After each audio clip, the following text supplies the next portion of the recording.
Bienvenidos a mi clase sobre periodo presomítico. Los objetivos de esta clase son los de relacionar los mecanismos biológicos básicos con el desarrollo del embrión humano en el útero materno.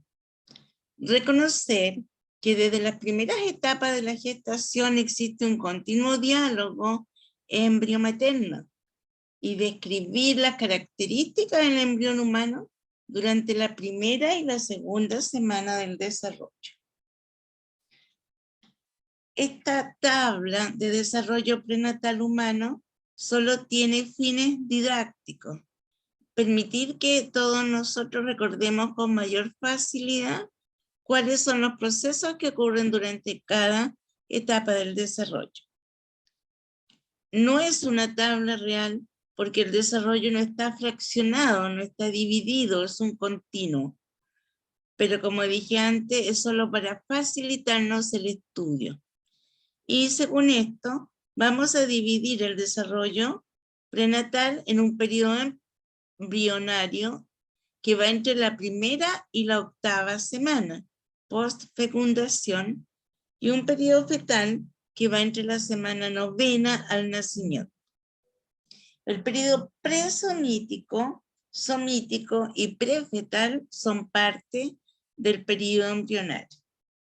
El periodo presomítico ocurre antes que aparezcan los primeros somitos y abarca la primera, segunda y tercera semana post-fecundación.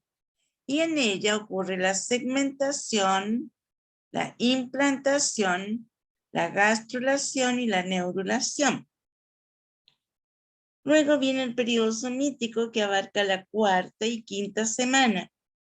Y aquí se forman los somitos, de ahí viene su nombre, pero también se forman los arcos faringios, que en los peces se llaman arcos branquial. Y después viene un periodo prefetal o metamórfico que transcurre entre la sexta, séptima y octava semana.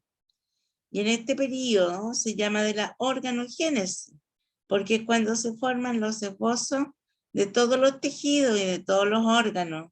Se forma la cara, se forma el cuello, se forman los miembros y desaparece la cola.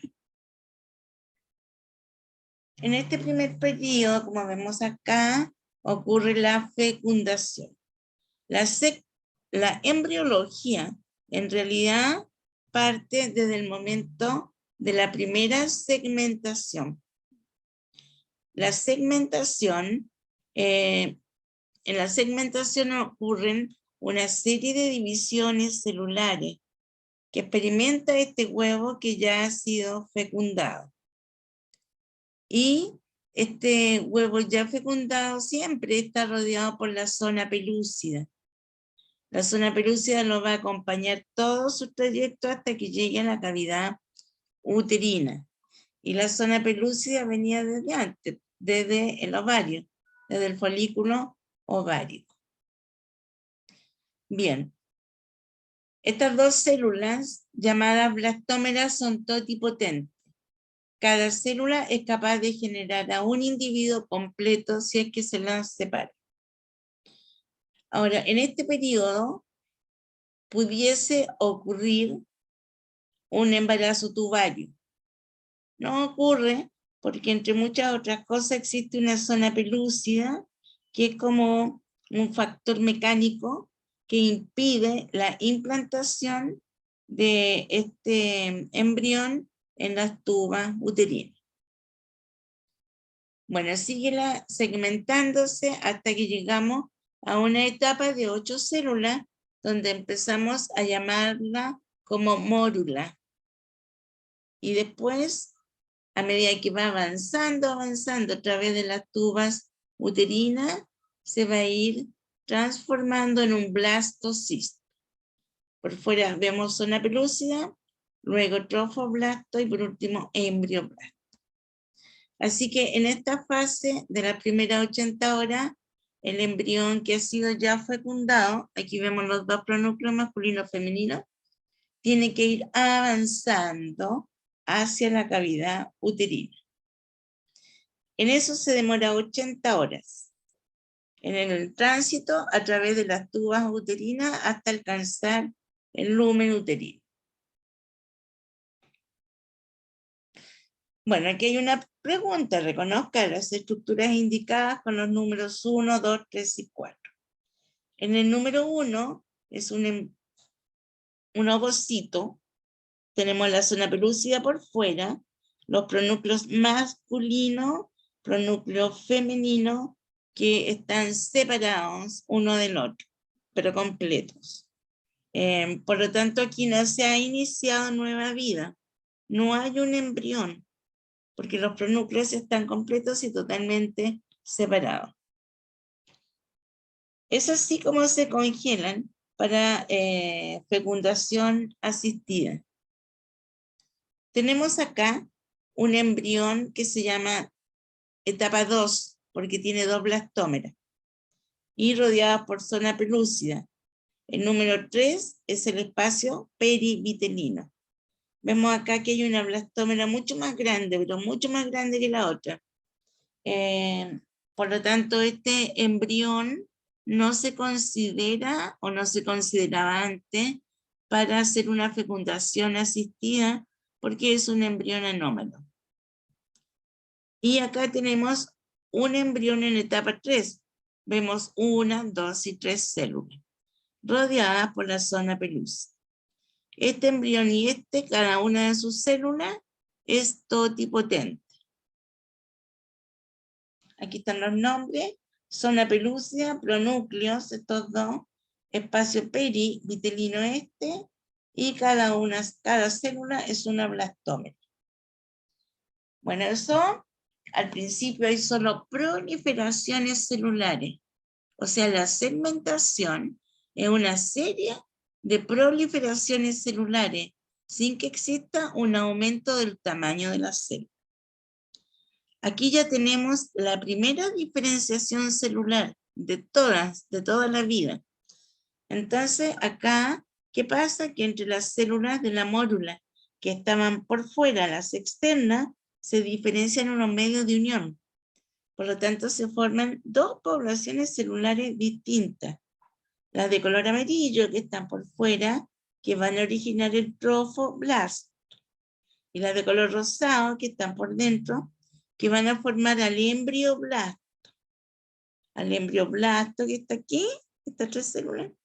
Y a los anexos embrionarios, como el amnio, saco vitelino y el alantoide. Pregunta: ¿cuál es el nombre de esta estructura? ¿O de esta estructura?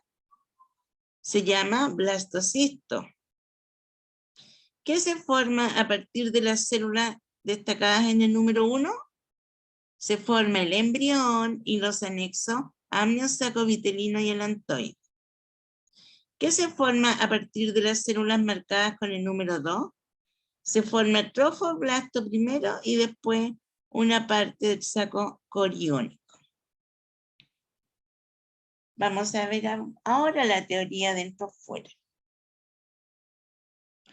Esto es importante porque tiene que ver el lugar que ocupa una célula en una mórula, porque es lo que determina su destino futuro. Por ejemplo, si tenemos una mórula y ustedes están investigando y colocan con una pipeta una célula que viene de un tumor, un teratoma, y la marcan primero y la introducen al interior de la mórula. Van a notar que más adelante en el desarrollo, esta célula que ustedes marcaron y que venía del tumor se desdiferencia y pasa a formar parte del embrioblasto. Y ya no es tumoral, sino que es una parte del embrión. Pero ¿qué pasa si otra célula que también, de teratoma, que también la marcamos, la colocamos por fuera, en la parte periférica de la mórula? Sucede que se va a diferenciar como pared, como trofoblasto.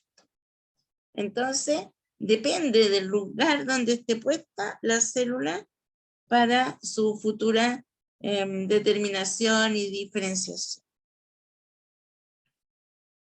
Actualmente, las células pluripotenciales, pero no en la especie humana, actualmente las células pluripotenciales se obtienen desde el embrioblasto, o sea, esta zona del blastocisto. Estas células son las verdaderas células madre, son pluripotentes, son capaces de generar todos los tejidos. Esto otro es el trofoblasto. Este es un esquema y acá está el verdadero blastocisto, donde se marcaron los núcleos, solo los núcleos, con una técnica de Hedge, que tiene los núcleos. Entonces podemos ver que esto más laxo del trofoblasto y que el embrioblasto, esta parte bien densa que tenemos. Un blastocisto, por lo tanto, tiene el embrión y sus anexos amnios, sacovitelino y alantoide, que derivan del embrioblasto, y estas células son pluripotentes. No totipotentes, son pluripotentes, porque pueden generar todos los linajes celulares, pero no le pueden dar forma a un embrión. Bien, ahora vamos a ver la implantación del blastocisto humano. El blastocisto se puede implantar en el fondo del útero o en los primeros 2/3 del útero, hasta aquí y hasta acá. No se tiene que implantar en el último tercio uterino porque generaría una placenta previa. El lugar donde se implanta un embrión es en la capa compacta del endometrio. ¿Se acuerdan que hay una capa basal, una esponjosa y una compacta? Aquí es donde se tiene que implantar el embrión. ¿Y en qué momento? Cuando predomine la progesterona. El útero tiene que estar preparado histofisiológicamente para que ocurra la implantación. Una ventana de implantación es el periodo durante el cual el endometrio es receptivo para la implantación. El endometrio no siempre permite una implantación.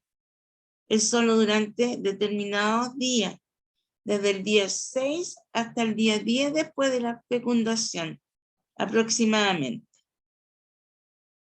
Y aquí tenemos el útero de una mujer que estaba cerca del periodo implantacional, donde se ve que en el endometrio hay glándulas tortuosas y dilatadas que tienen secreción en el lumen, que hay presencia de edema en el estroma y en el epitelio de revestimiento hay una estructura que se llaman pinópodos y que parecen unas basulitas que están encima.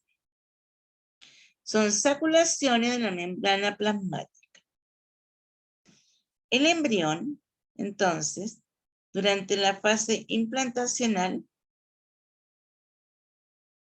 tiene la capacidad de producir muchas hormonas, muchas enzimas, factores de crecimiento, moléculas de adhesión. Un embrión tan pequeño como este que nosotros vemos acá y tampoco diferenciado.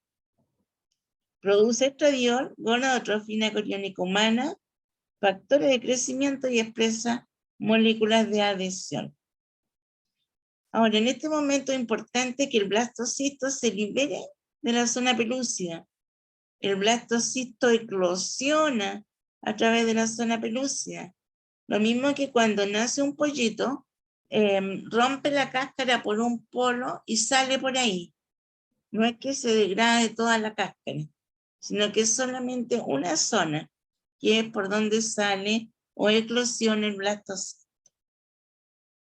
Bien, vamos a dejar hasta acá.